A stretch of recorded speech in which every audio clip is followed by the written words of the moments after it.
on, man. Feel the burn. Feel the burn. Yeah. Feel the burn. The burn. Yeah. Hey, Beavis. What up, Mike? Toronto. VK on the beat. Check.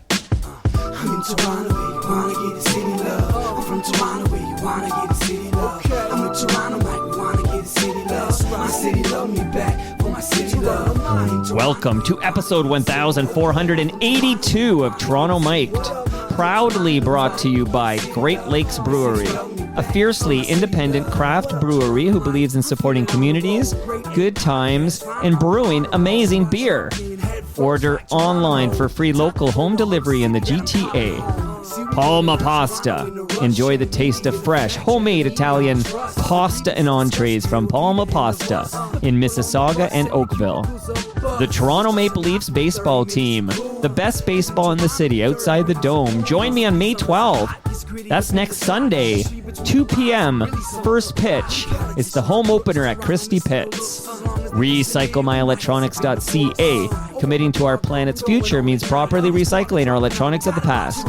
The Advantaged Investor Podcast from Raymond James Canada. Valuable perspective for Canadian investors who want to remain knowledgeable, informed, and focused on long-term success. Season 6 of Yes, We Are Open, an award-winning Moneris podcast hosted by FOTML Grego. And Ridley Funeral Home, pillars of the community since 1921. Today, making his Toronto Mic debut, is Bernie McNamee. Welcome, Bernie. Thank you very much, Mike. Great to be here. It's great to meet you. I just recorded with a gentleman you know, Simon Dingley. Oh, yes. So, good friend. Since he's listening right now, say some nice words. Tell me about Simon. Well, I was just at his retirement bash. I guess that was, 2 weeks ago? So what was Simon, that like? Like I want to know the story of what went down at Simon's retirement bash. Like, were there lampshades on heads? What was going on there? It didn't get that because these are TV types, right? I'm radio. And that's what we do. We do the lampshades and the disrobing and all of that kind of stuff. But no, it was fun. It was fun. Simon had a great turnout. He was so popular, and everybody wanted a piece of him. I only got a chance to talk to him for a very short period of time. I was with another former colleague, Donna Tranquata, and we were at CKO together, all three of us. So we went, and it was fun. We're right across from the CBC. But as I said, it was mostly television types, and I know a few of those, even though we were integrated with TV news quite a while ago. But it was fun, and Simon was having a great time. So they now intermingle now. You radio people are now like spending time associating, fraternizing with the TV people. Well, yeah. It happened a few years ago. Yeah, as you can see, I've got some disdain in my voice. Right. We used to be separate years ago. It was right. National radio news, national television news, and cost cutting, cost saving, that kind of thing. We all came together in one big happy family. Not so much. But it was what had to be done. Well, that's the real talk, right, Bernie? Like, I want to know, Canadians need to know, like, what was that like? You meant not so much, but was there, like, resistance? It's like when radios, like, I can tell you locally that when, can't remember who it was, Chorus, I guess, bought, like, they had CFNY and they had Q107, and historically these stations hated each other, like arch rivals, that really in the 80s hated each other, and then suddenly they're in this, like, down the hall from each other, and it's tough at first, right? It is tough, and when I started at CBC in I guess it was 89, 90, it was completely separate. National radio news, television news as well, and separate buildings too at that time before we moved into the broadcast center. I think CBC was in something like 25, 26 different locations throughout the city of Toronto. I mean, they were on Parliament Street, they were on Sumac Street, they were up on Yonge Street, the Front Page Challenge studios and that kind of stuff. So, and we were on, the National Radio News was on Jarvis, the old, I guess it was an old, was it Branksome Hall, a girls' school, okay. And it had something to do with the during the war as well. And that was our headquarters there. TV was on Church Street. The local TV was on Church Street. The National was in a building behind us on Jarvis Street. So we were all pretty separate. And it was a different approach to journalism as well. Radio is a lot different than TV. Radio is sound. Radio is, very rich in writing, and whereas TV is pictures. Not to denigrate television, but it's a different approach. No, go ahead and denigrate it. That's what you're here for, Bernie. Okay, real talk. But so we had our own announcers, we had our own reporters, we had our own documentary unit. It was separate, but then as a matter of cost, we integrated, and of course the broadcast center was built down on Front Street. And even when we were on Front Street, we were on different floors. Television was on the 4th, we were on the 3rd. And then we combined. Then it became, one big happy family. And it was just the way of the world. That's the way things went. But I think television being the beast that it is, it's a large animal. Whereas radio, we kind of considered ourselves our small unit, and we were all about sound. Theater of the mind. Theater of the mind. You can do great things with radio. It's all done with the imagination. It's all sound. Whereas TV is pictures. You got to have the pictures. If you don't have the pictures, you don't have television.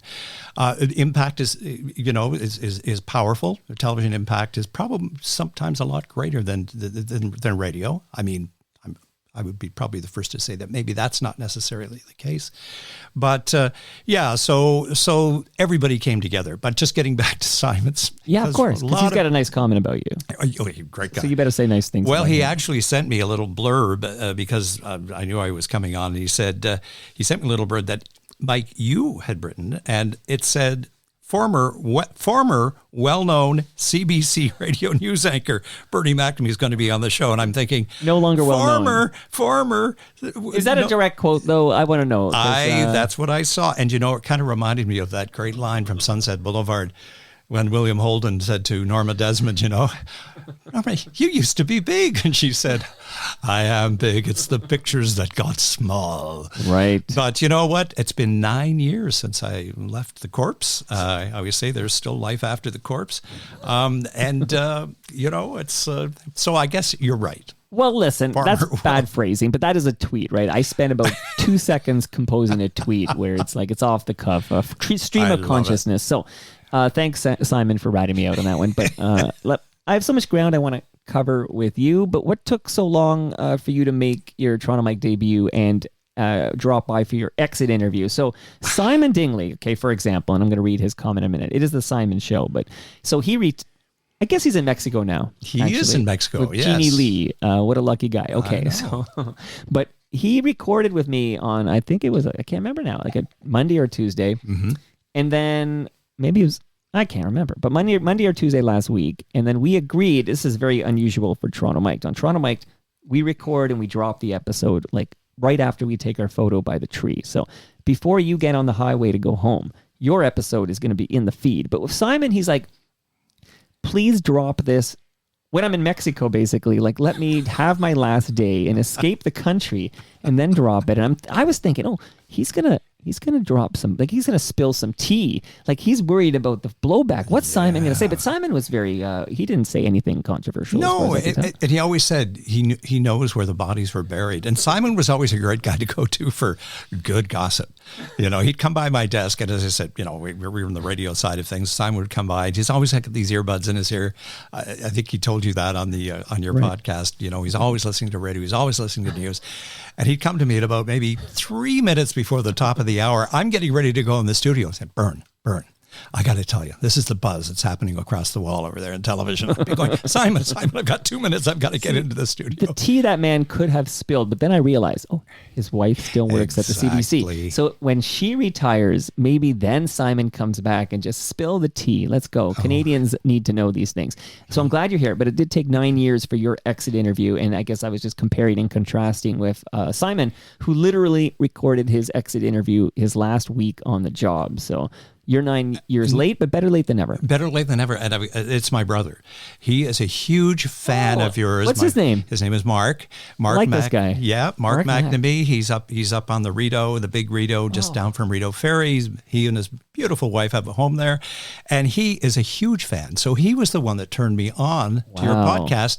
This was probably maybe three or 4 months ago, and he said, "You've got to listen to this guy. You're He's a new great." listener. I am a new listener, and so he sent me all the details and whatever, and I heard your fantastic interview with Lloyd Robertson. Oh, yeah. Former colleague of mine. I don't think he's former. I think he's still popular. He's not formerly popular.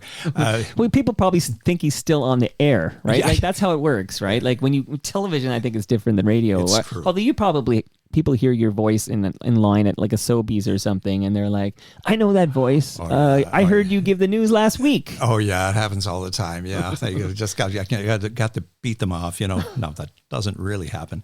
But television, you're right, is different. But wonderful interview with Lloyd. Well, thank you. And especially the early days. Brought back a lot of memories. So Mark, if I fall on my face, I have my brother to blame. But if it works, then I'll say, yeah, good job, Mark. Okay, shout out to Mark McNamee, but you said he has a beautiful wife. Does she listen to Toronto Mike? She sure does. Okay, see? Yeah. Okay, they'll be listening good answer. later on today, I guess. Oh, now I'm worried. Now I'll have to edit this and make sure it's perfect. But then Mark will be like, this sounds different than all the other Toronto Mike episodes. Did he edit this? But no edits on this episode. I have a note from Gare Joyce, who I just drove to Montreal last week, and on my way to Montreal, I popped off the 401. I popped off at Kingston to meet Gare Joyce for a coffee, because Gare Joyce, Toronto guy, is now a Kingston guy. This happened during the pandemic, but he's a great sports writer. He is. I was going to say he was once a great sports writer. There we go. That past tense again. He's still a great. There's a show I love called The Wire.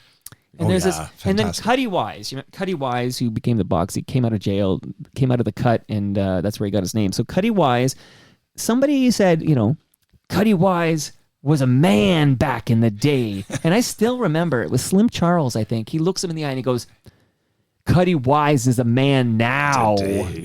Yeah, and I'm like, that's a great line. Cuddy Wise is a man now. So Mark McNamee, thank you for listening.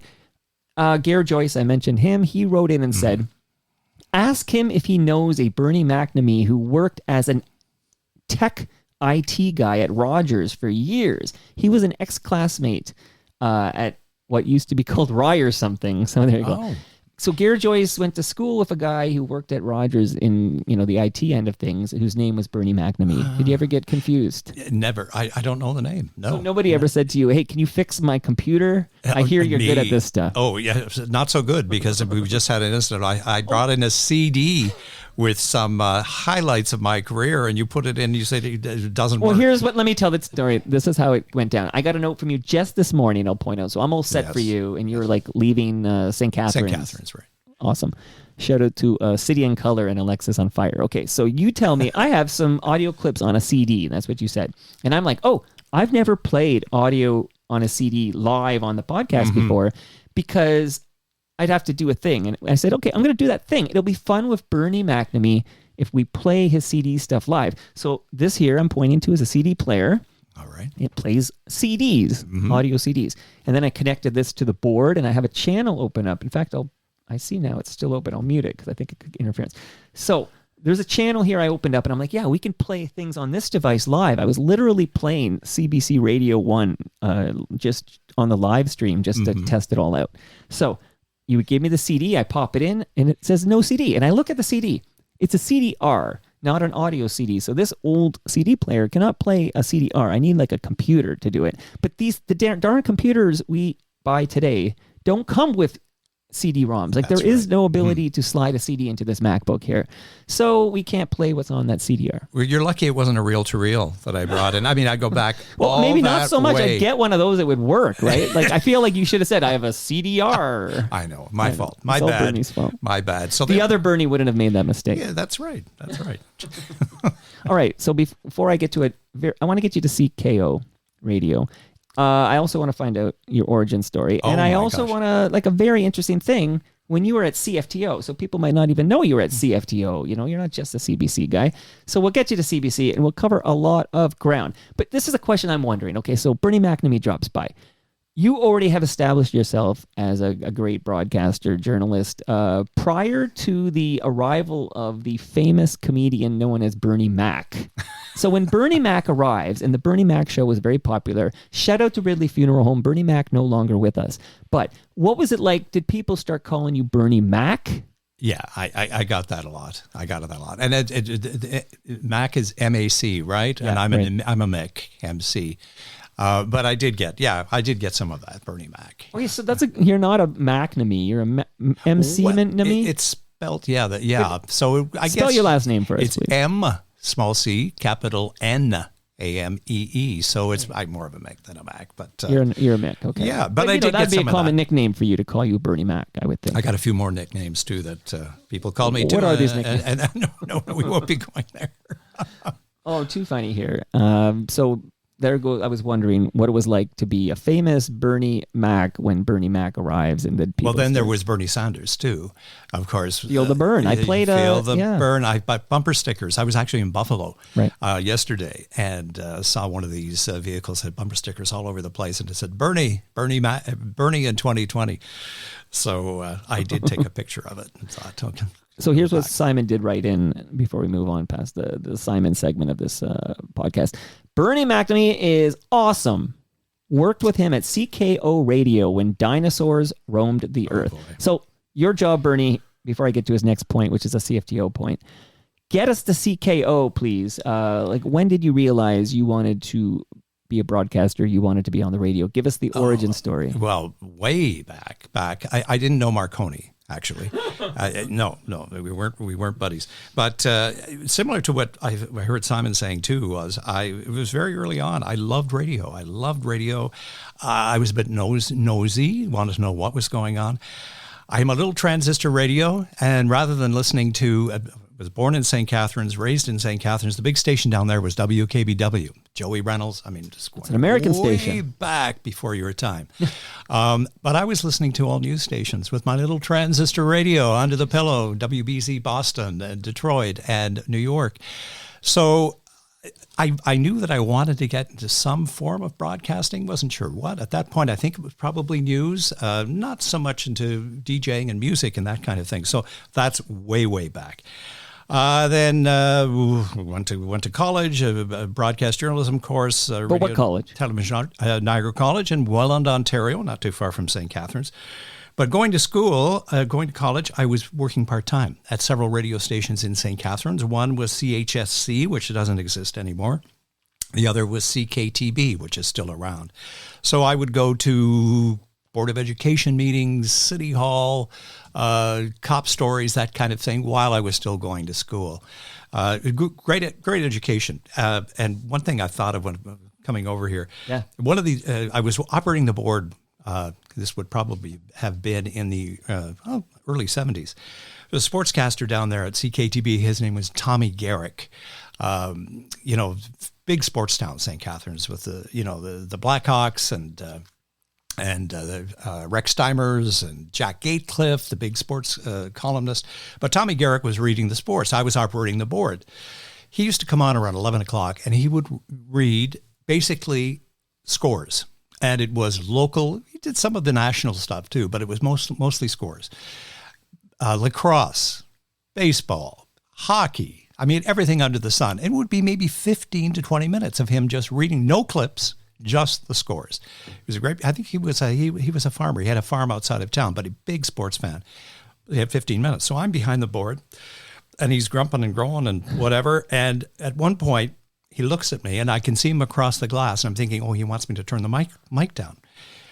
I'm trying to get the mic down in time. He lets out this belch like you can't believe that went on for a couple of minutes. I didn't save him with turning the pot down. At the end of his 15, 20 minutes broadcast, he came across the glass, and he says, son, that'll be a lesson to you. Never eat an apple before you go on the air. And I said, I'm sorry, Mr. Garrick, I'm so sorry. He said, don't worry about it. He says, it's natural. It's a human thing, but don't eat an apple. And that stuck with me. No apples before your broadcast. No chips, no milk. Right. coating your mouth, all those No little carbonated beverages. Oh, That's what does it to me, man. Yeah. It's like- a good little hint. So those were the early days. Yeah, CHSC, CKTB. 610 was eventually, many years later, purchased by Bell Media, who just sold it. That was one of the many AM stations that were sold by Bell recently. Any thoughts on that? Like, Bell has basically come out and said that they don't see radio as like a viable revenue generating. It's sad. It's sad, Mike. I absolutely. You know, you don't want to live in the past, but radio stations, local newsrooms.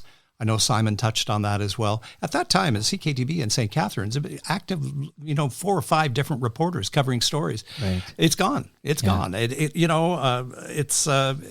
I think of students at journalism schools now, like, where are they going to go? I mean, that's where you learned the things, and you made them somewhere. You can't start in Toronto. This is well, of course, everybody wants to, right? And that just doesn't happen. It does happen every now and then. Once in a while, yeah. Kind of a fluke, but yeah. So it is sad. It is sad, and but it's the way that things are going, right? Yeah, it's radio is in trouble, and it's partly my fault, right? It's the internet and streaming, and like, people are getting their music on demand, streaming, curated playlists, right? And then if they want content, they're often opting for podcasts, which have a greater good podcast. There's a million podcasts out there, but the good ones have a greater authenticity to them. You can hear, Bernie Mac. I'm going to call you Bernie Mac now. Is that okay? That's okay. Bernie Mac, long form conversation. Yeah, cool is good. So. And what about news too? I mean, right. I know young people are getting the news, TikTok, Instagram. They're not reading the papers. They're not getting it on. Well, the CBC, of course, still big. They've got a big proponent of news, and some of the other private stations as well. They take a stab at it, but it's different, And then it goes on. The whole thing of credibility. Are you going to be getting your, credible news from sources such as TikTok and Instagram? I'm a great promoter of saying, read the papers, go online, New York Times, Boston Globe, Toronto Star, Globe and Mail, I mean, it's important to know what's going on. I think. Yeah. What were you going to say there? I think it's important to know what's going on in the world. Well, it's important that when you do source out your news, that it's from a source that has some sort of journalistic standards that are deployed, right? Like for example, news from TorontoMike.com. I don't have, I do have, ethics where I need it to be corroborated and I need it to be from a good source. But at least with CBC, and I do consume quite a bit of, I should just disclose this off the top. I'm wearing my CBC Radio shirt that my daughter bought me because I'm a CBC Radio head. Okay, this is my station. It's a great logo too. It's the old. Yeah, I love it. I love it. That's the Radio a really Canada old one. logo. This is a like faux retro, as they say. So created to look like the old look. But I do consume most of my news now via podcast, but it is, of course, the World at 6 and all the different CBC news programs that are just podcasts now, so I can hear it on demand when I'm on a bike ride, basically. So, and that's great. That's fantastic, but I'm just not sure. I think you're the exception to the rule. You might be right. Yeah, and then I hear this, the phrase fake news being bandied about now and then. That really cuts me to the quick, because I think, once you lose confidence in what you're hearing, what you're seeing, if you're not believing it, then the battle's over.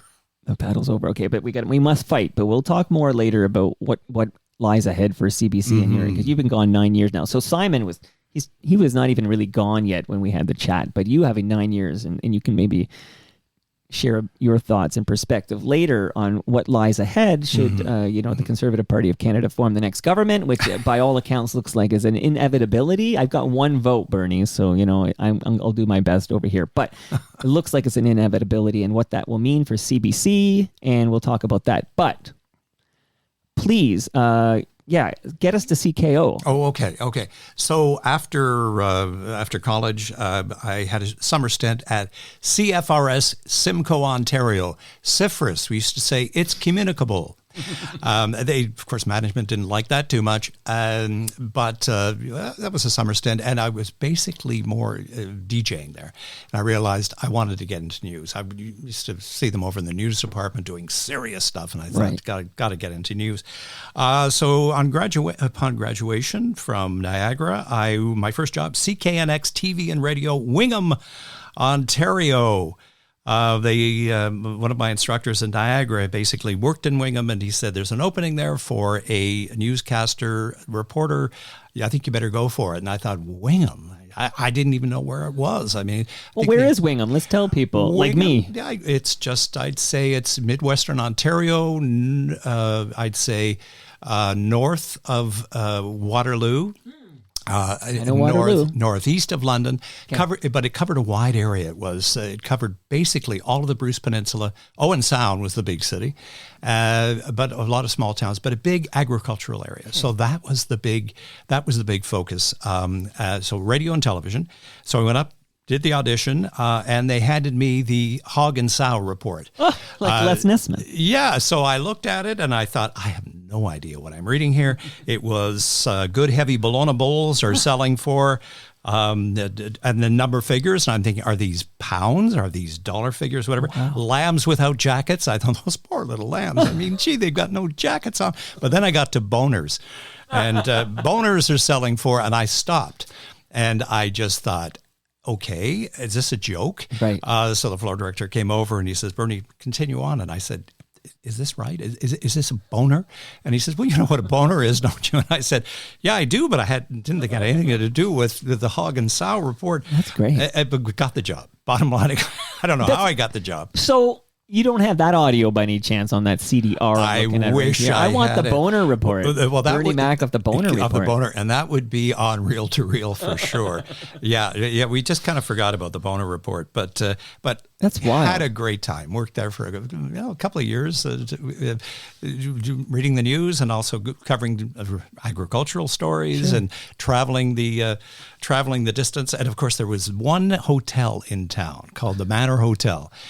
And we're all young and whatever. We were basically, the unwritten law was, do not be drinking at the Manor Hotel because you're on TV.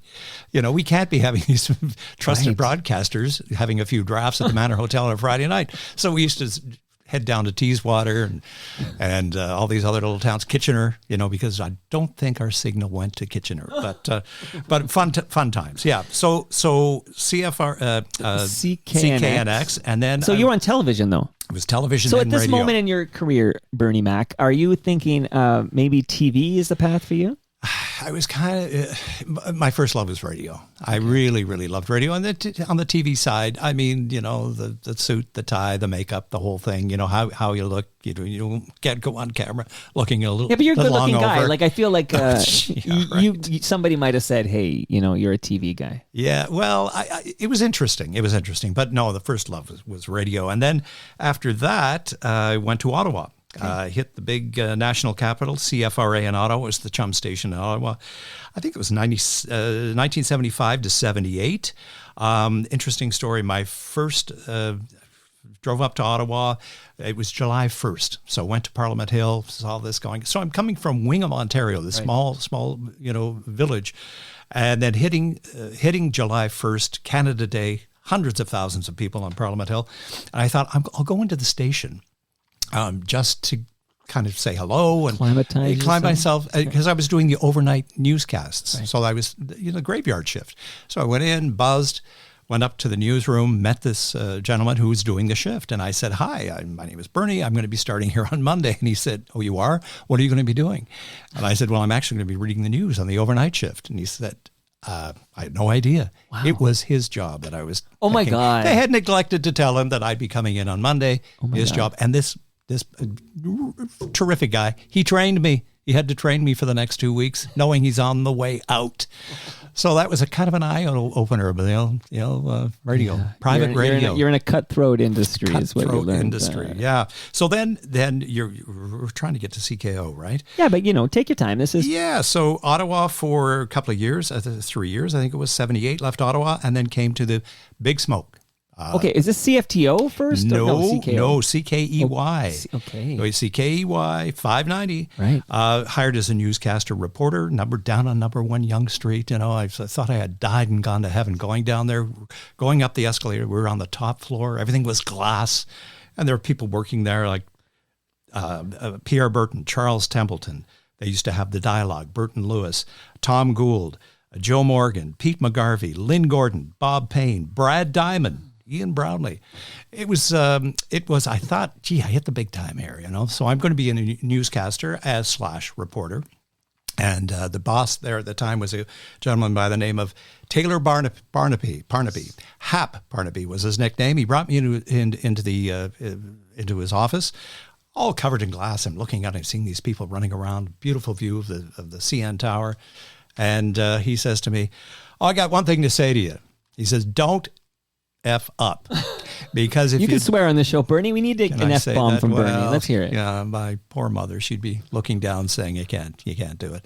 But basically he said, yeah, don't F up because you know what? I won't fire you. They will. And he's pointing out to the newsroom. And now, talk about confidence. I was confident going into it thinking, I'm just kind of like, I think I just wet my pants. But it was fun. It was fun for... Are we in the... Where are we in the timelines? Are we in early 80s here? Yeah, I went to CKEY in 1978. So is Deanie Petty gone? Yeah. There? Oh, Deanie Petty. Deanie Petty had just left. And of course, she was famous, the pink helicopter. Yeah. But the woman who took over for Deanie Petty after Deanie was Diane Pepper. And I had a little run-in with Deanie when one day in the newsroom, the phone rang and... I was on the weekend doing the weekend shift. Phone rang. Hi, it's Deanie Petty. I need Diane Pepper's home phone number. So I did one of those. I said I knew the policy was we don't give out home phone numbers unless we check with the person. So I said, excuse me, yeah, okay. You know what? I'll call her and I'll let you know that you're trying to get hold of her. And she did one of those. Did you hear who I am? Deanie Petty. Do you know who I am? Do you know who I am? And Love then, it. Of course, that got me. And I said, yeah, I do. I used to fly the pink helicopter and whatever. And I'll call Diane and let you know. Clunk. Phone goes down. And I had subsequently met Deanie Petty after that. And I told her that story. I did not do that, she said. She's a tough cookie. I've had conversations with tough. Deanie. She's a tough cookie, right? And I can imagine that would be exactly how that call went down. Yeah.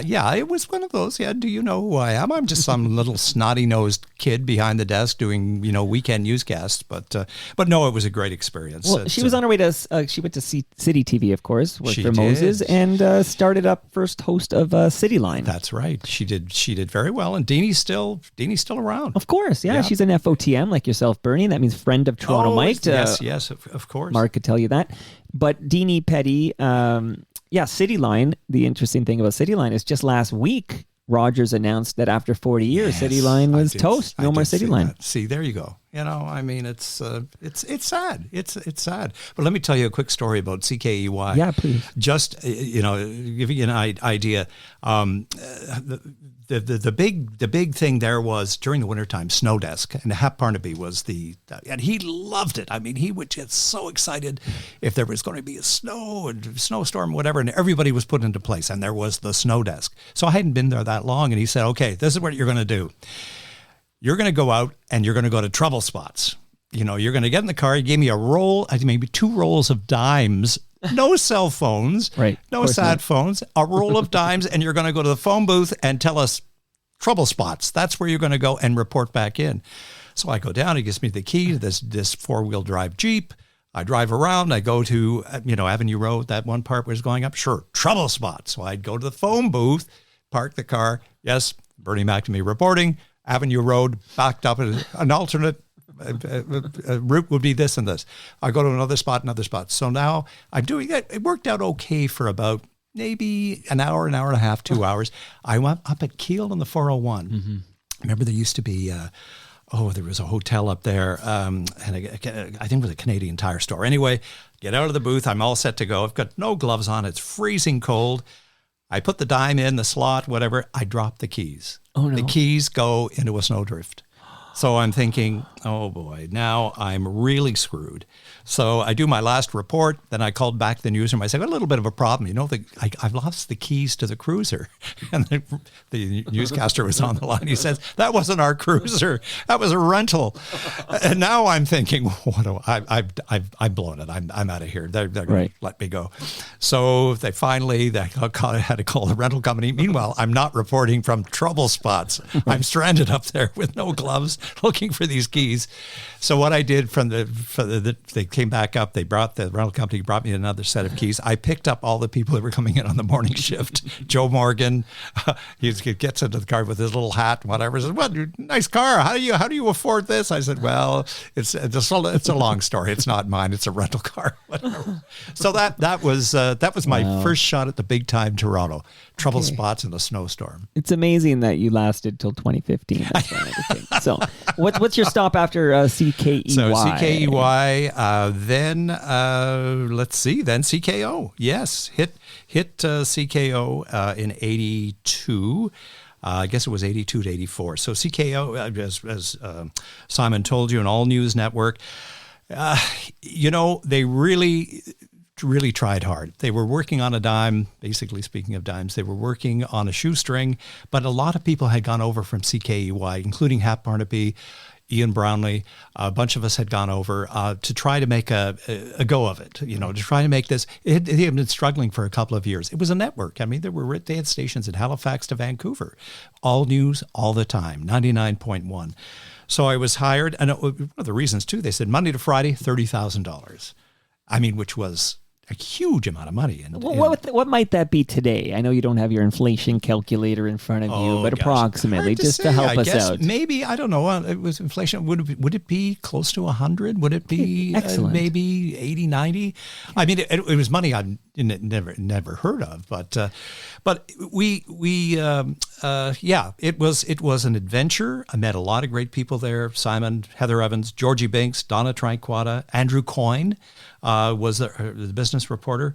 Walter Kanitz, he did a special travel. Did you remember Walter Kanitz? He kind of... it's not ringing a bell. Well, he was a salesman for the station, but he also did travel segments. Another segment was Focus on Fish with Ron Gatsby. So, talk about the trout. He would talk about the trout for about 5 minutes. I mean, we had to fill 24 hours. Well, no boner reports? No boner reports, but just going back to Walter, he was very interesting. He had this talk, but he had these ums and ahs that he would have in between his pieces. And so he brought me to tape one day. He said, this is my report for the next hour. And I thought, okay, how long is it, Walter? He says, well, it's probably about 4.5 minutes. I thought, well, we only have room for 3. So I cut it down. I took out all his hums and ahs and put it on the air. He was livid.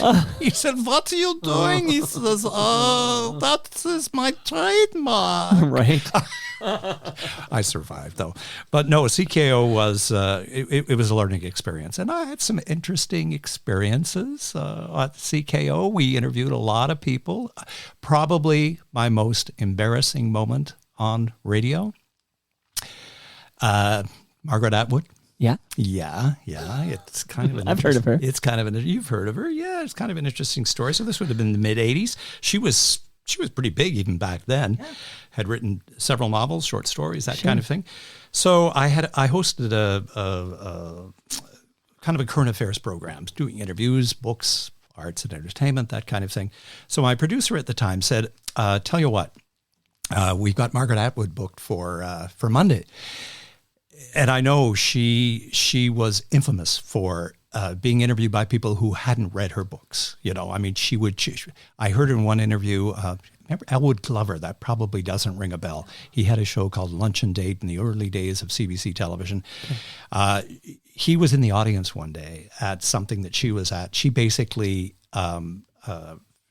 mentioned my name as someone who hadn't read her book and how it was a terrible interview. And the poor man's in the audience. So I knew this going beforehand. And I said, listen, you know what, to my producer, I said, I'm not going to I've had a busy weekend. I said, I'm not going to have a chance to read this book. And I know she will eat me up and spit me out. This producer also did some of the interviews. he said, don't worry. He says, I'll do the interview. I think the show started at 1:00 or something like that. I'll do the interview, and then you're free to do the other interviews for the rest of the show. I said, fine, no problem. Right. Friday goes by, Saturday or Sunday, Monday, he comes in and he says, my producer, and he says, oh, by the way, I've got a dentist appointment at 1:00. I'm not going to be able to do that interview with Margaret Atwood. And I said, you're kidding me. I can't do it. You've got to call the publisher. We're just not going to, it's too late, whatever. He said, I made a couple of notes. I read the book. He gave me, I think, a little cheat sheet with a couple of points of this book, Cole's Notes version. I thought, oh, please. I can't do it. He said, you've got to do it. She's booked, whatever. So 1:00 approaches. The newscast is on. We came on at, I think, 10 after 1. 1:00 approaches. No Margaret Atwood. I thought, oh gosh, I'm saved. Because we had a backup interview. The commercial is on. We've got 30 seconds to go. The door swings open, and in comes Margaret Atwood, dressed in black. She's a black hat, black cape, whatever. And I'm thinking, I'm going to die. I'm going to die. So during the commercial, 10 seconds left, I said, excuse me, Ms. Atwood, should I call you Margaret? Should I call you Ms. Atwood? Whatever. And it's Maggie. And she was having none of it. It was Ms. Atwood, please.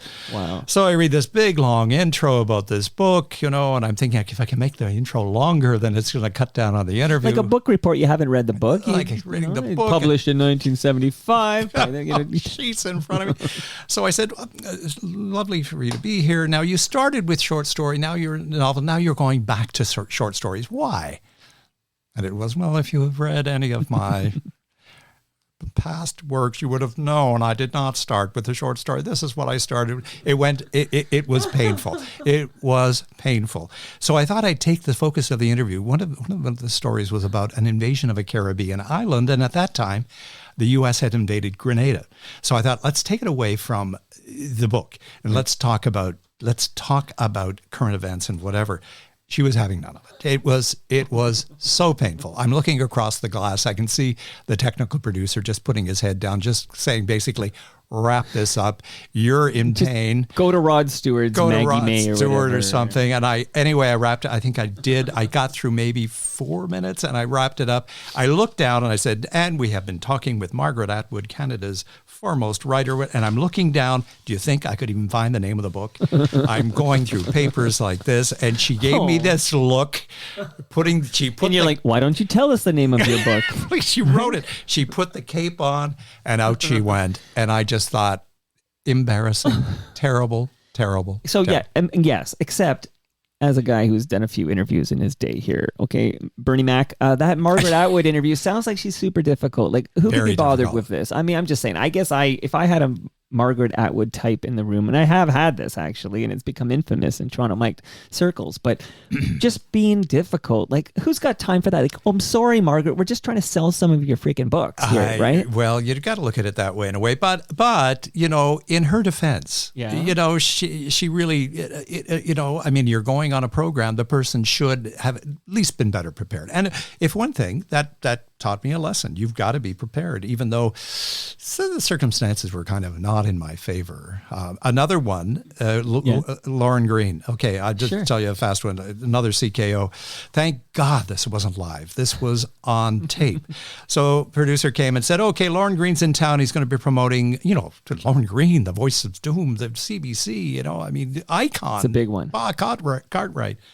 So they said, Lauren Green's in town. He's promoting, I think it was Wild Kingdom or one of those animal shows. Yeah, and I used to watch on CBC television Sunday nights, I believe. He narrated this, whatever. Lauren Green is in town. We were going to set him up for the interview, whatever. So we'll do, pre-recorded. And it should be fine. I said, yeah, it would probably be great. I mean, I think he's getting on in years and whatever, but fine. So we arranged the time, call him up. I said, Mr. Green, it's Bernie McNamee calling from CKO. We're all set for the interview. Come on up. And I said, beg your pardon? Come on up. I'm in room 407. And I said, Mr. Green, I'm not in the hotel. We're doing the interview by phone. By phone, Mr. Green. 407's the room. 407's the room. Are you downstairs? I said, no, Mr. Green, I'm not. Now the tape is rolling. I'm not downstairs. I'm not downstairs. I'm on the phone. By phone. Yes. Okay, fine. Big, long intro. Yeah. Lauren Green, Canadian broadcasting legend. Yeah.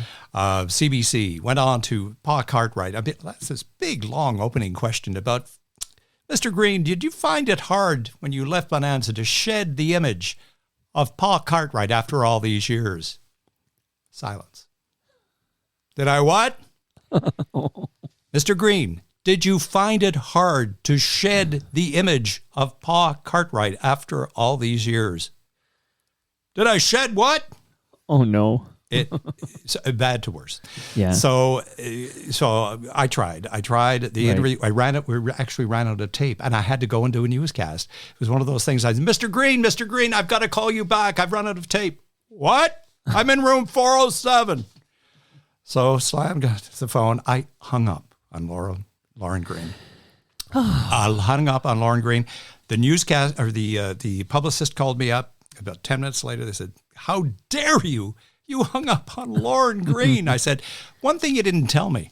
Right. Lauren Green was almost totally deaf Right. at the time, and she said, well, he's a little hard of hearing.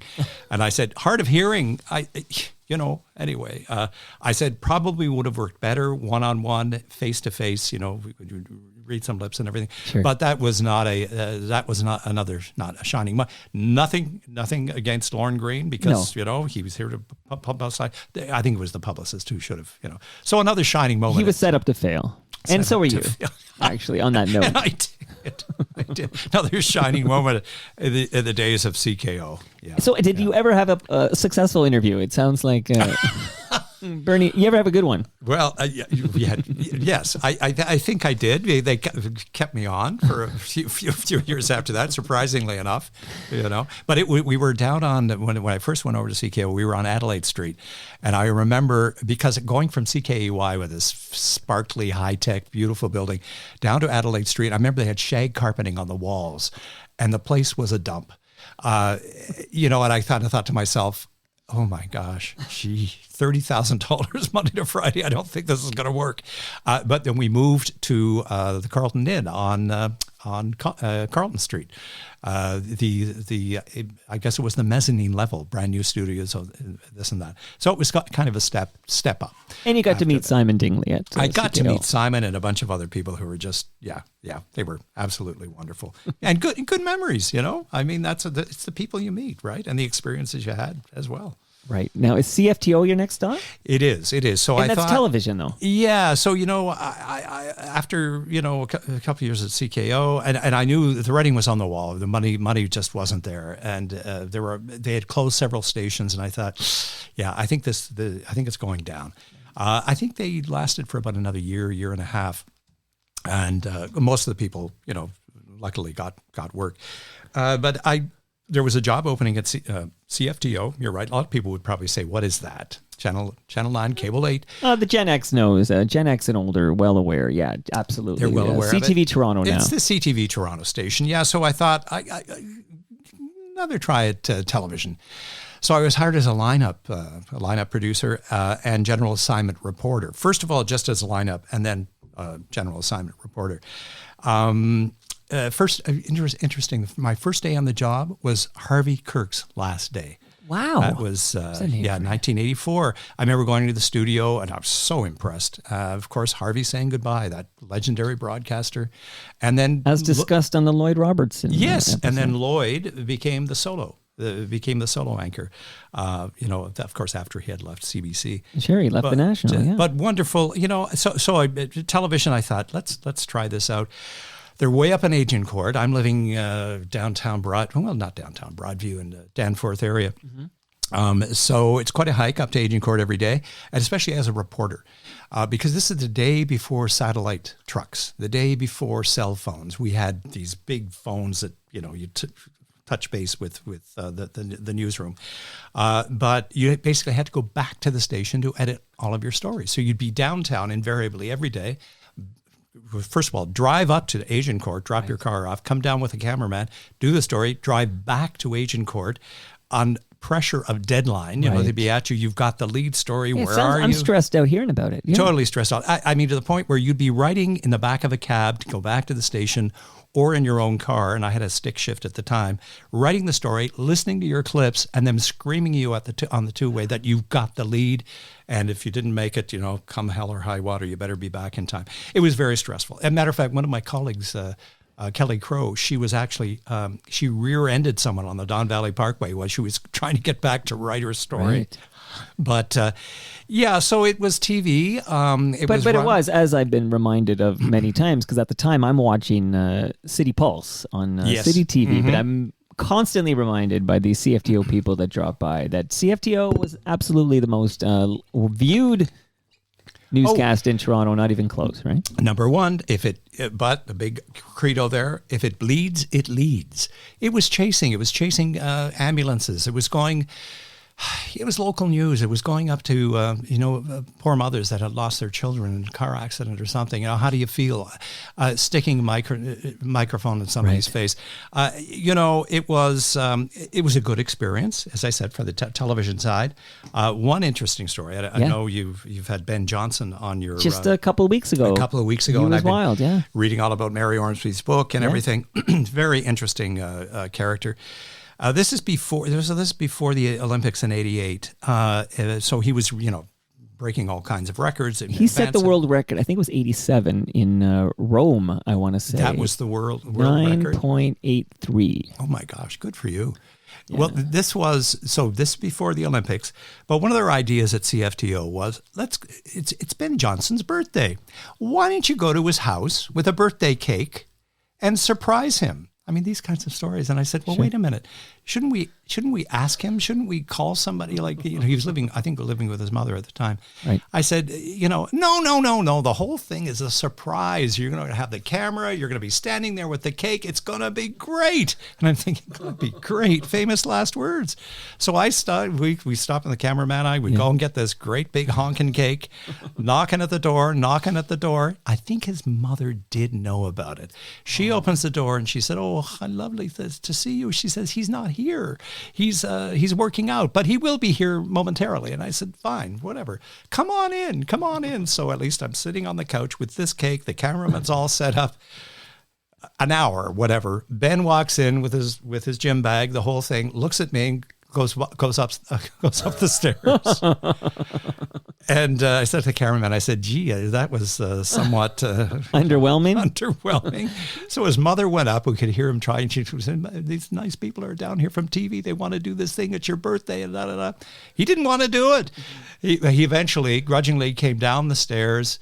And at that time, Ben did have a bit of a problem with his speech. 100%. This was one quick, before we get back to your story, one of the takeaways I had, because he sat where you're sitting right now for 100 minutes, unedited, didn't edit a stitch, not one stutter.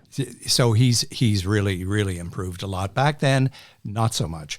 Right. I mean, he really struggled. He struggled with it. So he finally came down the stairs. We got the cake, we got the camera, and he basically, thanks very much. Boy. Yeah. I said, he's a shy guy. Any words for our listeners and our viewers, as you head on your next competition? No, I'm a bit tired right now. I think I'll just go upstairs. So, it was one of those, let's make a story and let's make it work, News at 11. And then, of course, it's your fault, right? It's what do you mean? We can't edit this. I said, well, it was your idea. No, it was an interesting Love experience. The Ben Johnson content. Yeah. Absolutely. It was run by the people running this. Things have changed up there now. People running the place. They had their idea of how a newsroom should be run, and we used to call them must covers. I'm not going to mention any names by people, but must covers. So a lot of times the management their hands would kind of go into the editorial side. You'd be sent out on a story. Let's say maybe a fancy restaurant in Toronto was closing because one of the executives had many fine meals there. Of course. So you'd have another story lined up, a legitimate news story, and they'd say, oh, Bernie, just put that on hold. We want you to go down to La Cava restaurant and interview some of the patrons. Quid pro quo there. Yeah, and you're kind of thinking, wait a minute, this is not news. But then, then the CFTO kind of came to an abrupt end in 1988.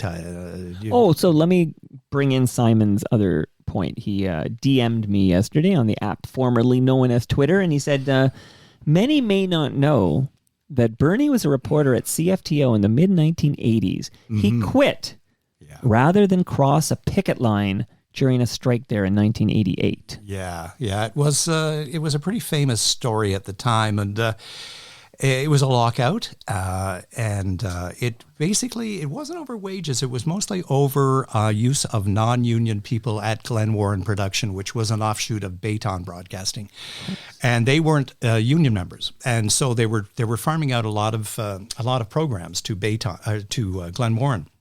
The whole issue was they should be union members, and at the time at CFTO, the whole place was NABED. The anchors, the reporters, the editors, so the whole place. So conceivably, during a labor situation, if everybody is the same union, you basically shut the place down. It was a lockout. The management locked it out. And I think really deep down, I think it was a union busting. They wanted to get rid of the union. They basically wanted to get rid of the union. But if there was a picket line, my dad was a big union member, and if there was a picket line, I thought, I'm not crossing a picket line. So it was very divisive. All the anchors crossed. All the 6 reporters stayed out, 6 crossed, but they kept the place going. And it got to be pretty nasty too. They were basically using the airwaves for their cause as well, the management side. So on the picket line, what we did, we're up in Agincourt with picket signs and this and that. Right. Not a lot of people see it, and they were getting. You see it in the 401, right? I feel 401 and McCown Road. Right. So you can drive right by. So you're up there like nobody's. You're not getting really any. And other stations, of course, were covering this story as well. But they did get the newscast on the air because, as I said, the anchor. I mean, that was their choice. The anchors crossed. They didn't want to be back on the street reporting, and the other reporters crossed as well. So we were picketing out there, and the union finally said, you know what, this is, we're getting some sympathy or whatever, but I think what you people should be doing is secondary picketing, which meant you could take your picket signs and go and picket where some of the reporters who had crossed the line were working. Would you name it? Who are these reporters who crossed that picket line?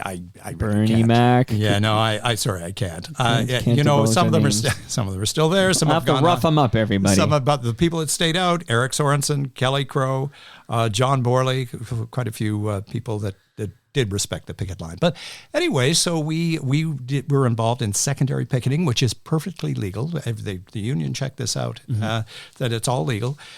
And we would be picketing behind some of these reporters who would be doing stand-ups at some of their stories. But they were getting things on. They were basically getting the newscast on the air. Some of these reporters went back and said, "Hey, I couldn't do my stand-up. Bernie's standing behind me with a picket sign and whatever." And so they went to the police. Management went to the police. The police said it's within their right. They're secondary picketing. But what we didn't know, and what they found out, they went to a justice of the peace. So that person who was doing their job, and I was behind with my picket sign, they could lay a private mischief charge against me, which worked. Wow. It worked in the sense that we had to cease and desist. We were arrested. There were 7 of us. We call us the group of 7. We were arrested and charged with mischief. My folks were at home that night watching television. Their lead story that night was, there are warrants out for the arrest of 7 locked out employees of CFTO, including Bernie McNamee and whatever. And I didn't see the newscast because I was out picketing. I came home, put on my answering machine all these messages. "Hey, Bernie, Norma Ray, what are you doing? Good for you, this and that." Yeah, I'm so interested in this story that I did not know about. It was unbelievable. And so the last message was, "Bernard, this is your mother.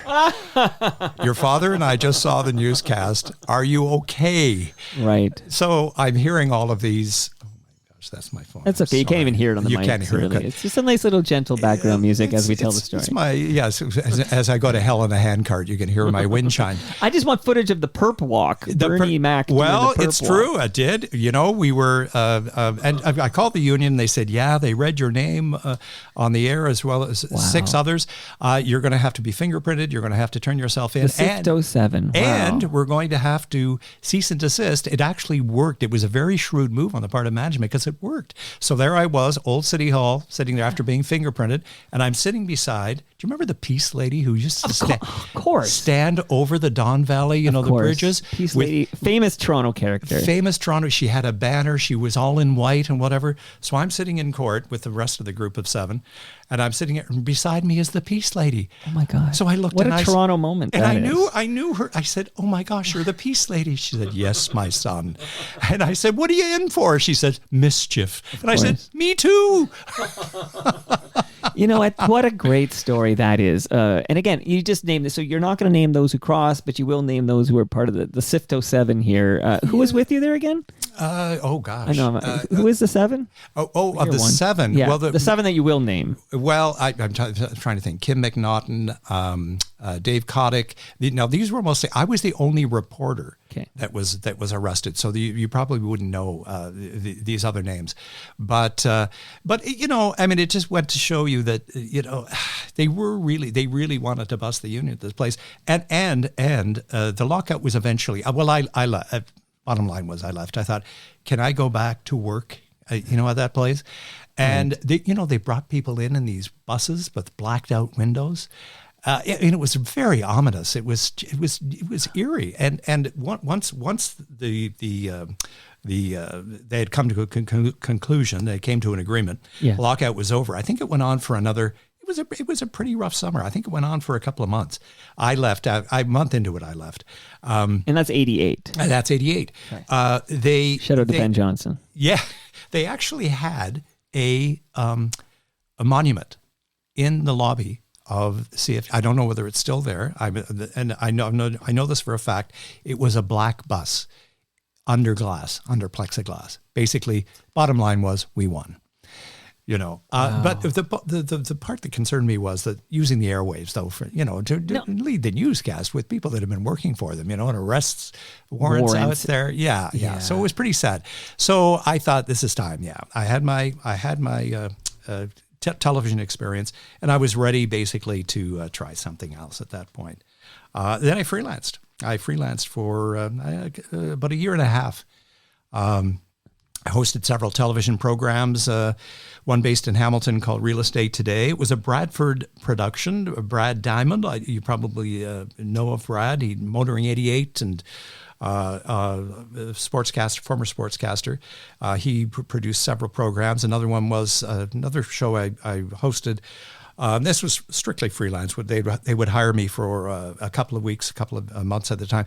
A program called Travel Magazine, and we went all over the world. And it was television. It was syndicated.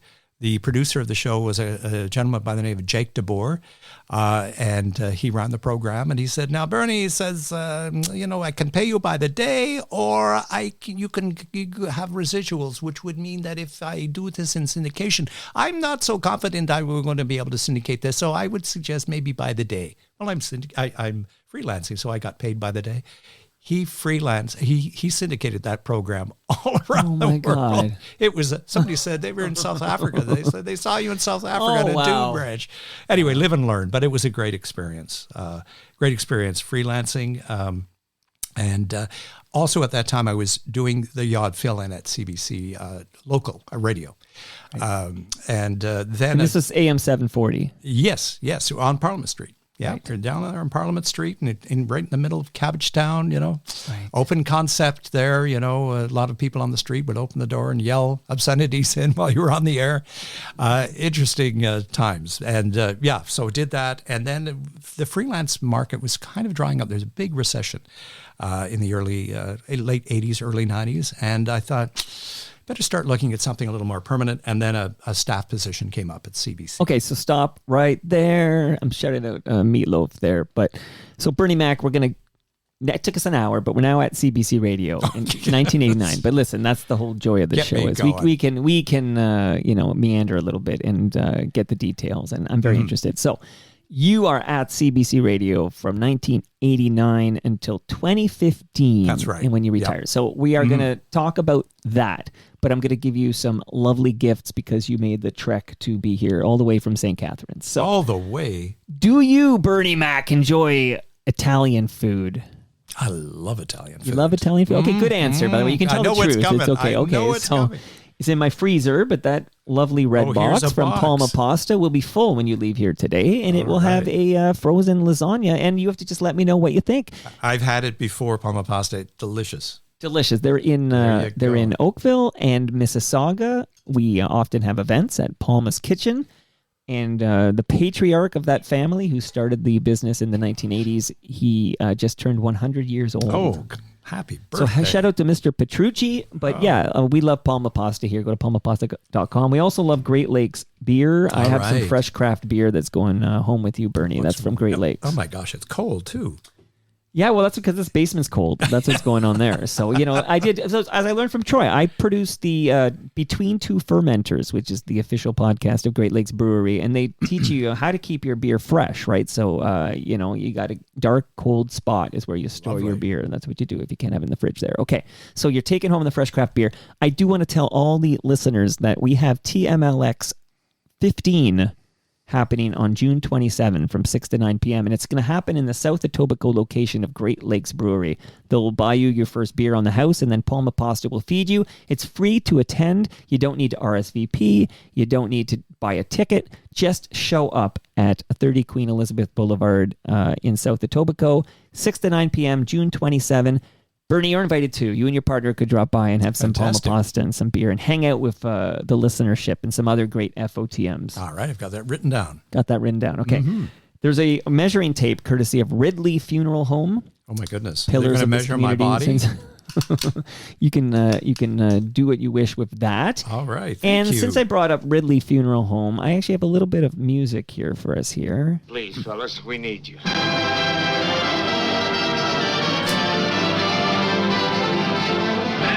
Kelly, the baseball game, knew the players, knew all their names. You could see her there every day, shout hooray when they played. Her boyfriend by the name of Joe said, to Coney Isle, dear, we'll go. Then Nellie started to fret and pout, and to him I heard her shout, hey, take me out to the ball game. Take me out with the crowd. Buy me some peanuts and Cracker Jack. I don't care if I never get back. Let me root for the home team. If they don't win, it's a shame. 'Cause it's 1, 2, 3 strikes, you're out at the old ball game. Bernie, any idea whose voices do we hear in this clip? Any guess? Well, Frank Sinatra. Frank Sinatra's correct. Yes. And who else? That's Gene Kelly. So it's Frank Sinatra, Gene Kelly. So from some famous movie, obviously. Yeah, Take Me Out to the Ball Game. And I'm playing it because on May 12th, that's this coming Sunday, the home opener of the Toronto Maple Leafs baseball team is happening at Christie Pitts here in Toronto. 2 p.m. start. I'm going to be there. Steve Paikin is going to be there. All right, Steve. I know you buddy Steve. of Steve's? Yes. Okay, shout him out. He's listening to us right now. Who else will I shout out? Wendell Clark, Rick Vibe, a couple of great Toronto Maple Leafs from the hockey side. We have to shout out Rick Emmett. We have to shout out Rod Black. A whole bunch of surprises. Mike Eppel is going to be there. Oh, Mike, I'm 680 all the time. I'm okay. a devoted listener. Listen, you're a devoted listener of Mike. Mike's a devoted listener of mine. I'm a devoted listener of yours. There This go. This is how the triangle works. So come on out. Blair Packham from the Jitters. Mark Hebscher. Peter Gross, these are the legends. The legends are going to be there. So all these great FOTMs. So everybody come on out. May 12th, again, 2 p.m., and this is happening on Sunday. I'm going to be recording live from Christie Pitts 1 game a month, and my game of May is that home opener on May 12th. So come on out, say hi on the microphone. I have a gift for you. It's the history of Toronto Maple Leafs baseball. So Bernie, you can bring that back to St. Catharines with you and read it. It's a hardcover. It's a great book. Oh, it looks wonderful.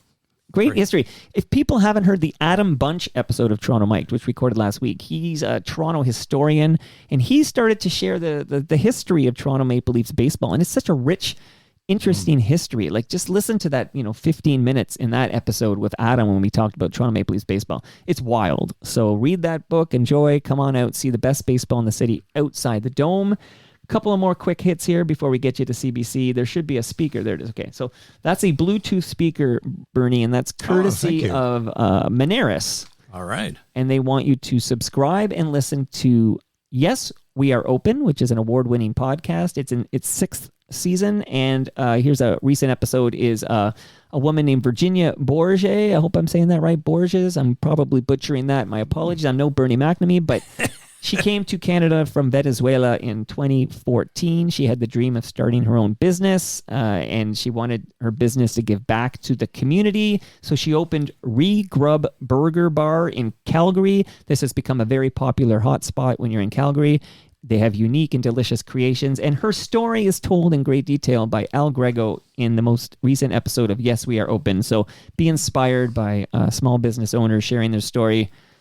Yes, We Are Open, Season 6, and since you're subscribing to podcasts with your new speaker, Bernie, the Advantaged Investor podcast from Raymond James Canada, whether you manage your own financial investments since you retired or you have somebody doing that for you, you learn a great deal, best practices, insight from professionals at Raymond James. It's called The Advantaged Investor. Subscribe, be educated, and last but not least, and we're going to turn the channel here, and we're going to go to, and I even have a clip for it, we're going to go to... Where are you there? This is CBC Radio 1. We're on our way there, Bernie, but recyclemyelectronics.ca. If you have in St. Catharines, you have a drawer full of old cables or devices or electronics. Don't throw it in the garbage, Bernie, because those chemicals end up in our landfill. Go to recyclemyelectronics.ca, and then you can find out a place near you. You can drop it off to be properly recycled. Now let's play that one more time. Let's get it all set here. This is CBC Radio 1.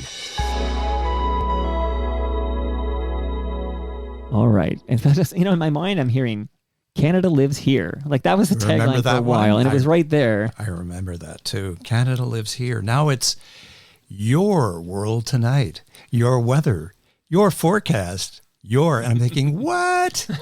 What do you mean? It's mine? It's all yours, Bernie. The world at 6. It was the name was great for 50 years. Now it's your world tonight. Yeah, that's a recent change too. It is a change, and I wasn't too happy about it. I'll tell you that. But anyway, that's the way things go. That's the way, as the great Dave Hodge once said. That's the way things work around here. Yeah.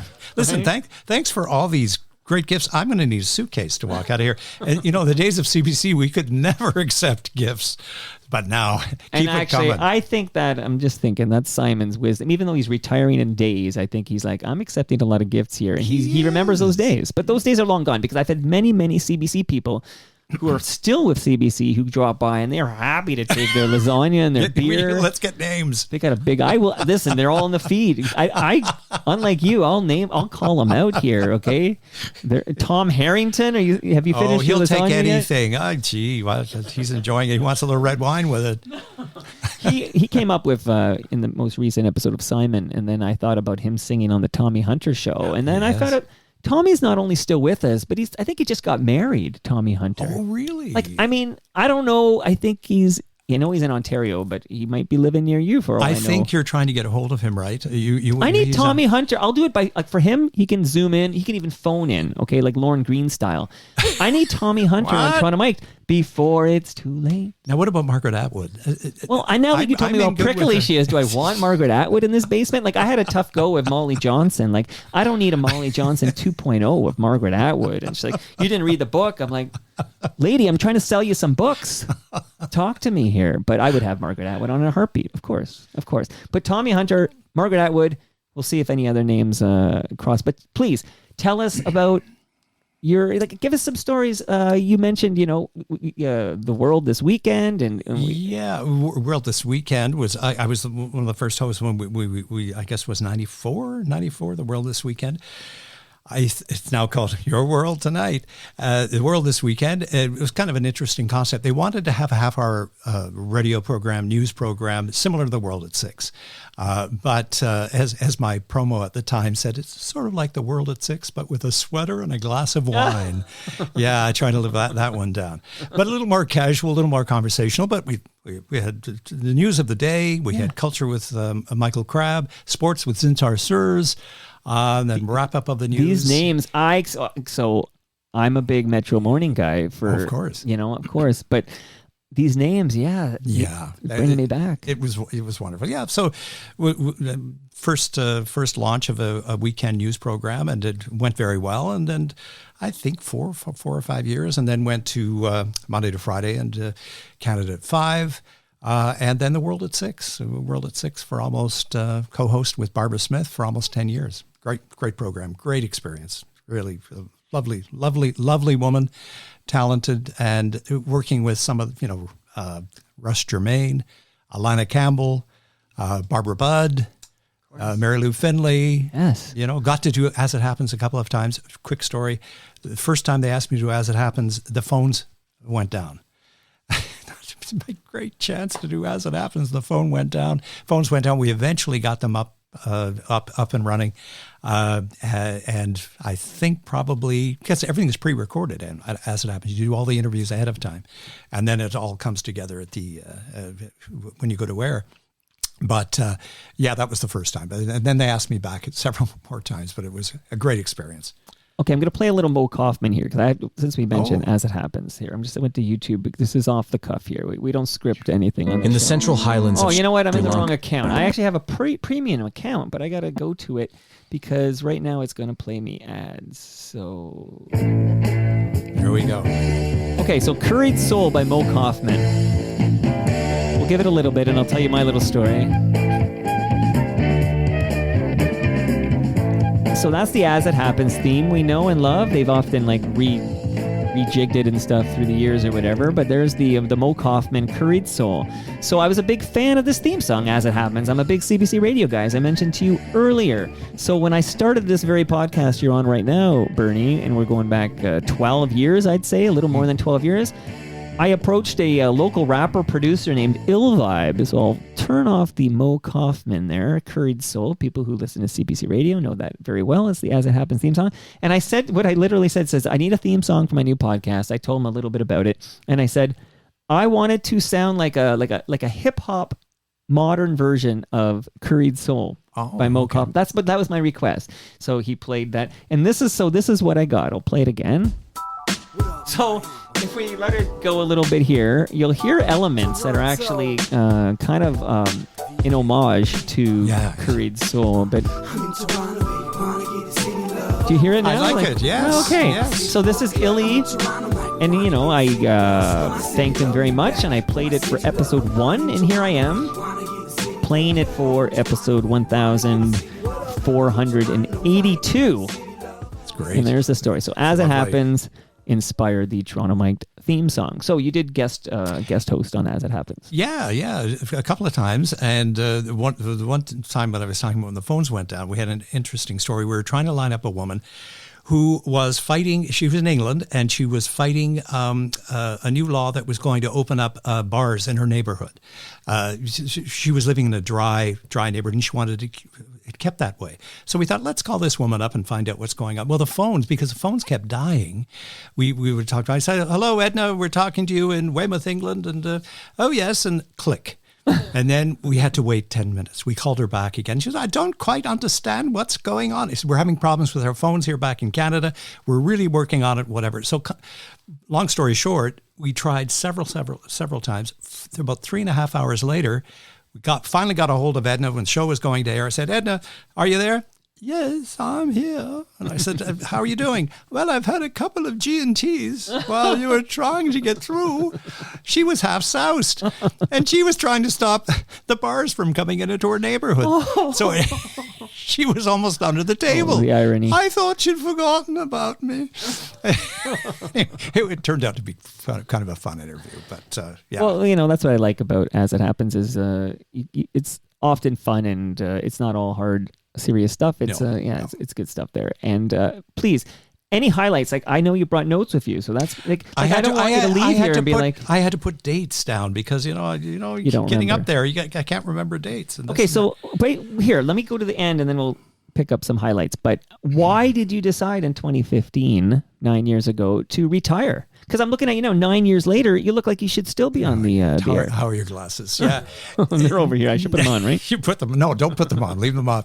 Well, you sound strong. Like you know what it was, Mike? Yeah, it was. They have a formula. If your age and your years working there add up to 85, you can retire.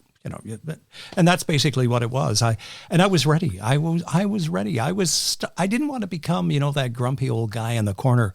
I love those grumpy old guys. There's Pa complaining about the grammar and the spelling again. Like, I mean, Andy Rooney and his typewriters. Yeah, sitting there typing Give me away. that guy. I met Walter Cronkite years ago, so that's another story. And that's my hero. Met him in his office at CBS. Yeah, and wonderful man, an icon. But it was time. It was time, and I wanted to try a few other things as well. I wanted to travel and wanted to probably try a little more freelance as well, and. Language lessons, taking some language lessons. What languages? Spanish, Espanol, senor. Still working on it. And Cinco de Mayo was yesterday. Cinco de Mayo, sí.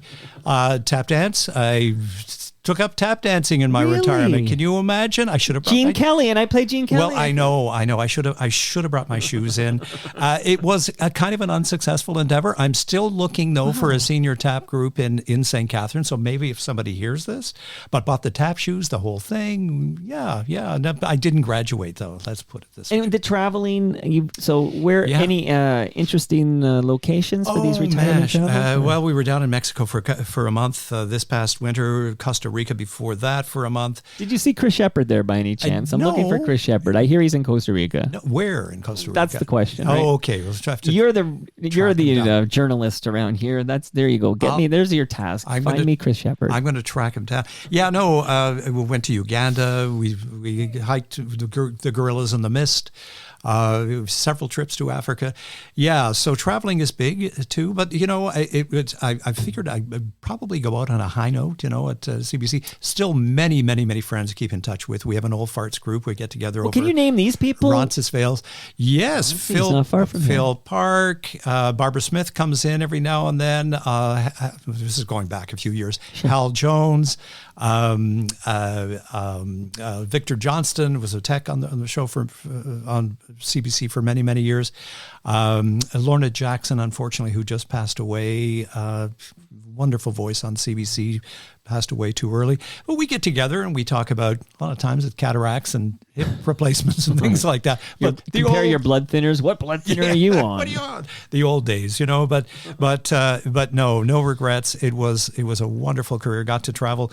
One of the highlights, we were talking about standing outside of the White House. 2008, Barack Obama had just been elected.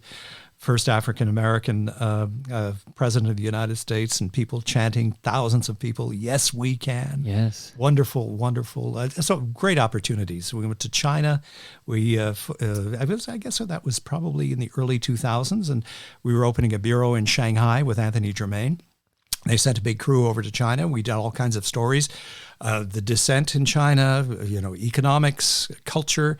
It was wonderful. Yeah, and that broadcast won a bronze medal at the New York festivals in the best news magazine category. Yeah, we did. Good for you. And a lot of very interesting people. Interviews.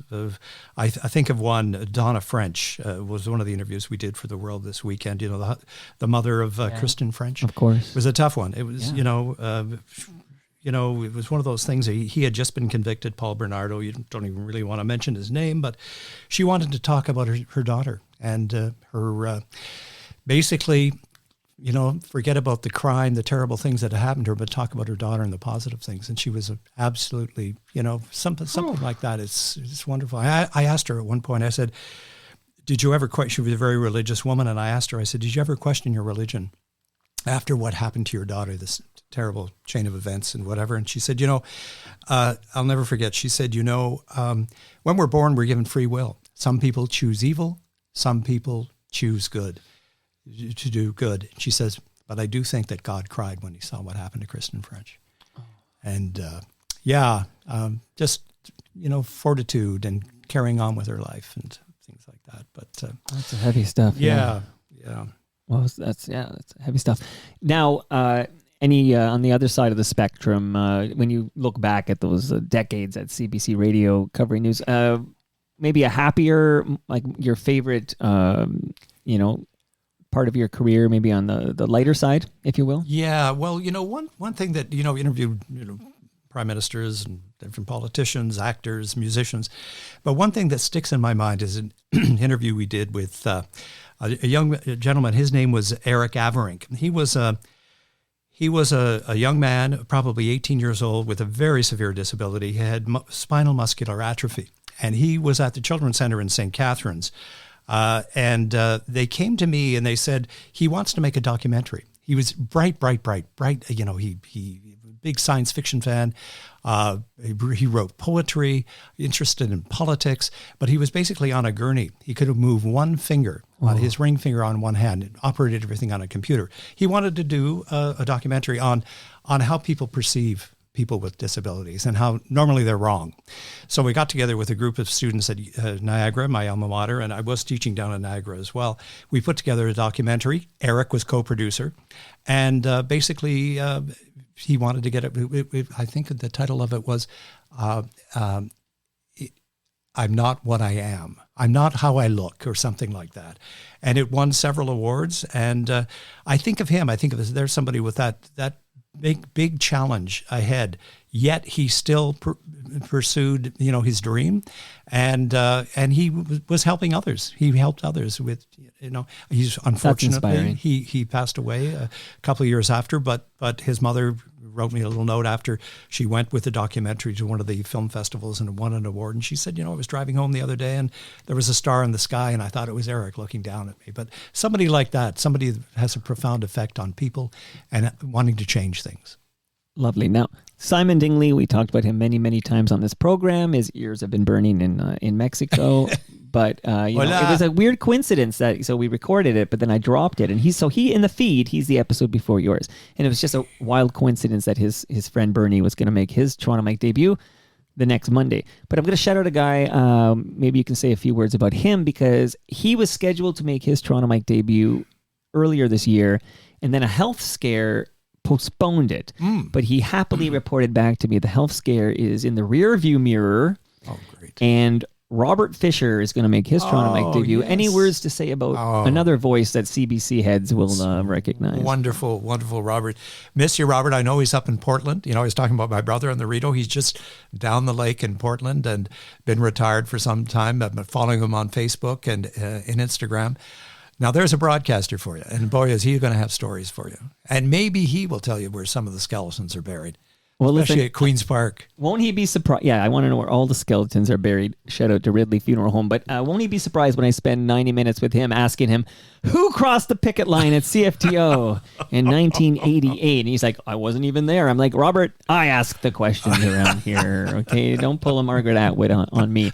So coming soon, again, for the CBC heads listening, you're getting a whole bunch of whack of good stuff here. And now that you mentioned, I won't name names, but I know I've had on this program, there are FOTMs who were reporters at CFTO in 1988 that you did not mention. Mm-hmm. So I've already done this. I'm out of respect for you. I will not say the names right now, but I've already done a little bit of work on that in my head as we chat here today. All right. So what a great career. Any regrets? Like, did it all work out as you hoped when you were listening to 610 there in St. Catharines? You know what? I couldn't imagine it to have been any better. I mean, really, I always say it beats working for a living. My dad used to say to me, and my dad worked in a factory. He worked in terrible conditions. He had to. He had six or seven children at home. My mother was a teacher, whatever. He worked very hard, and he used to say to me, and he was very, very proud. And there was nothing better than when you sit in his van listening to The World at 6, and there's his son on there. But he used to say, they pay you to flatten your gums? Absolutely. It was a pleasure. Quick question I've always been curious about is CBC Radio versus CBC TV. TV pays better? Is that true? Or is that a common misbelief? It all depends on you. No, it's actually union scale. Everything's union, and then you have your additional remuneration if you can negotiate, whatever. But generally speaking, it's pretty well the same. Pretty well, unless you're the biggie, like right up there at the top. Like you were a Peter Mansbridge or something like that. But he's doing okay before Rogers took over our hockey coverage, like a Ron McLean or a Don Cherry. Oh yeah, that's the stratosphere. We're talking. Yeah. But us lowly types working in the trenches. Well, I suppose prior to Rogers taking over Hockey Night in Canada, that Don Cherry would have been the highest paid. I'd say so. I think on-air CBC person. I'd say so. Yeah. Very interesting. You a hockey fan by any chance? Yeah.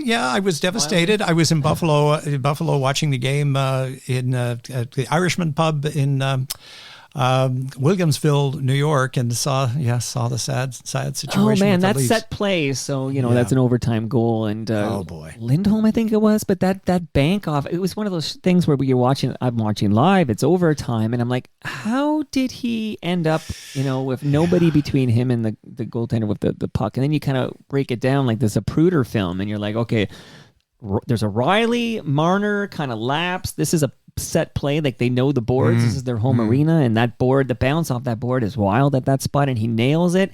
And then, of course, should Pasternak have been able to receive that pass off the boards, or should the goaltender Samsonov have, played the puck? And it's at that spot where you can kind of see why he doesn't play the puck. But anyway, typical Maple Leaf ending here. You think heads are going to roll? You think? I can't imagine heads don't roll. There's a new guy in charge at MLSE. Keith Pelly is now the man in charge. So I guess Keith has to decide what he does with a gentleman who, much like Peter Mansbridge's wife, went to the high school I went to, Michael Power. Right? So Brendan Shanahan attended Michael Power High School here in Etobicoke. So I guess Pelly decides what happens with this is some puck talk for the Leafs heads out there. But what happens with Shanahan? I guess Pelly's got a decision to make there. But I can't imagine they bring back the coach. I mean, this is a team that not that Sheldon Keefe was there for all these years, but 8 years now of Austin Matthews and Marner and Nylander in the gang, and of course Riley was already there. And 8 years, one single playoff round victory in 8 years. It's not happening. Yeah, that's wild. Yeah.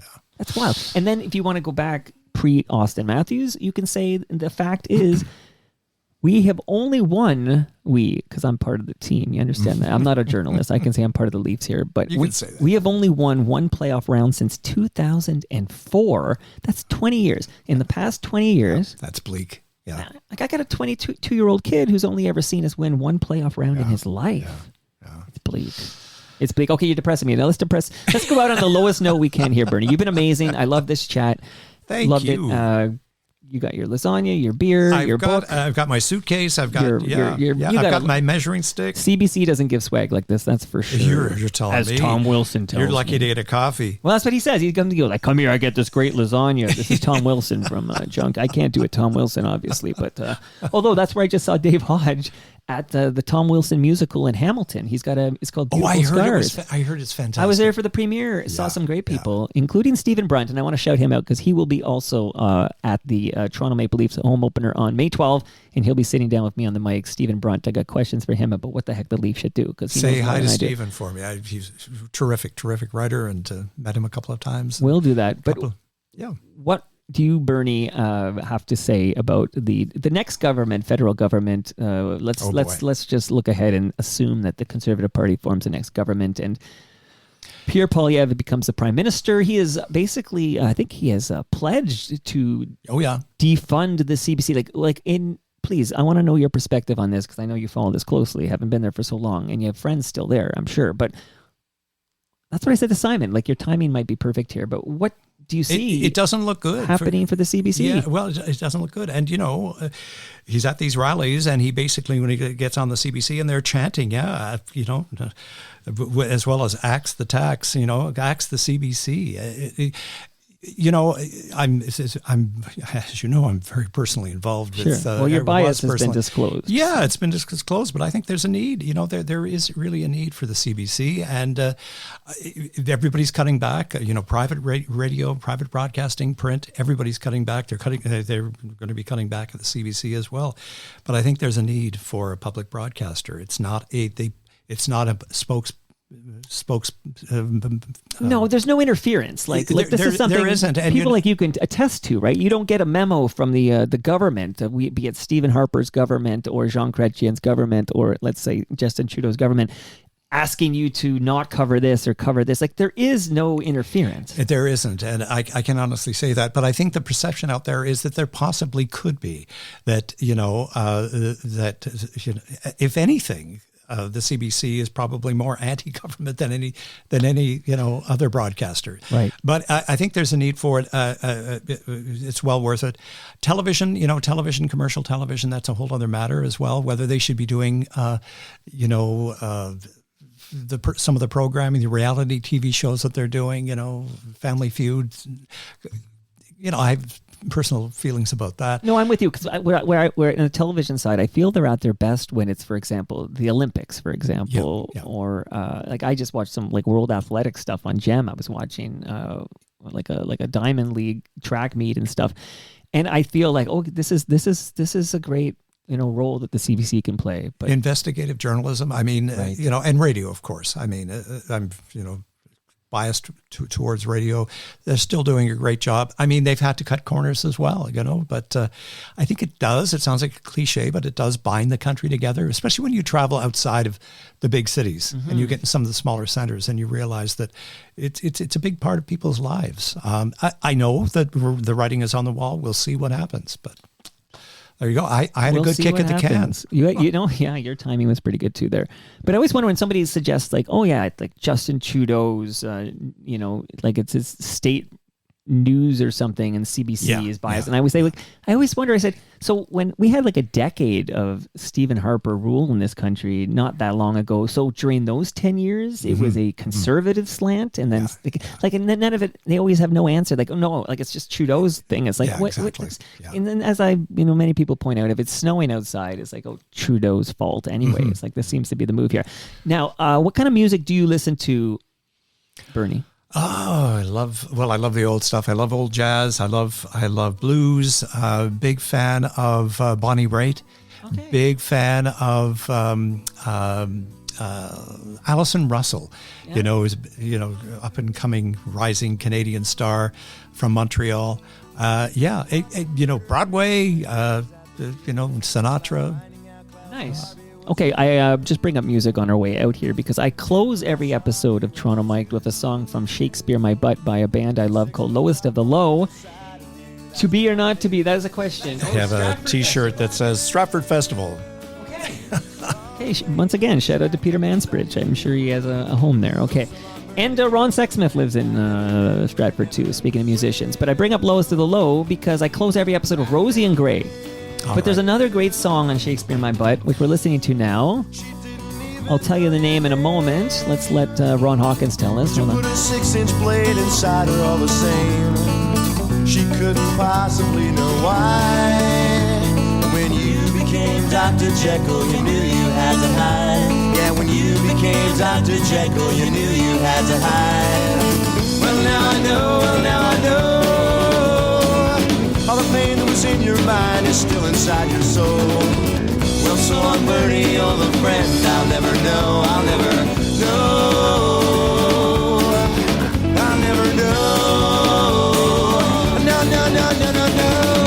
You're the beast inside. This song is called So Long, Bernie.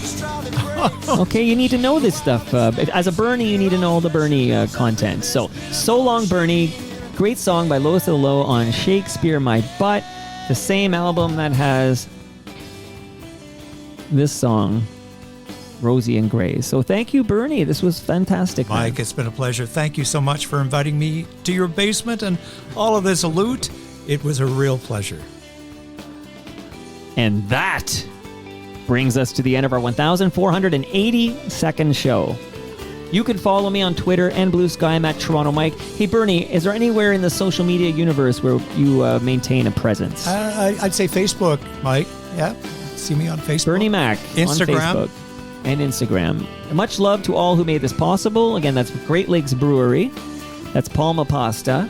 That's recyclemyelectronics.ca. That's Raymond James, Canada.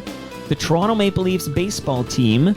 That's Moneris and Ridley Funeral Home. See you all later this week when my special guest is radio veteran Danny Kingsbury, who I'm having on because he was the program director at CFNY in 1989, and Ivor Hamilton, very angry he wouldn't play Pixies. This was discussed recently with Scott Turner. So maybe CBC's got the heavy lifting, doing the major news, what's going on in Gaza, what's going on in Ukraine, all the important stuff.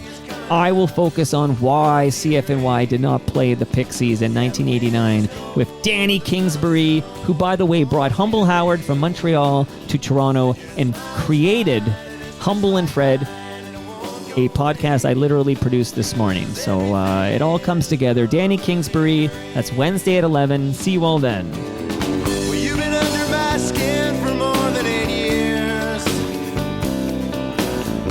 It's been 8 years of laughter and 8 years of tears. And I don't know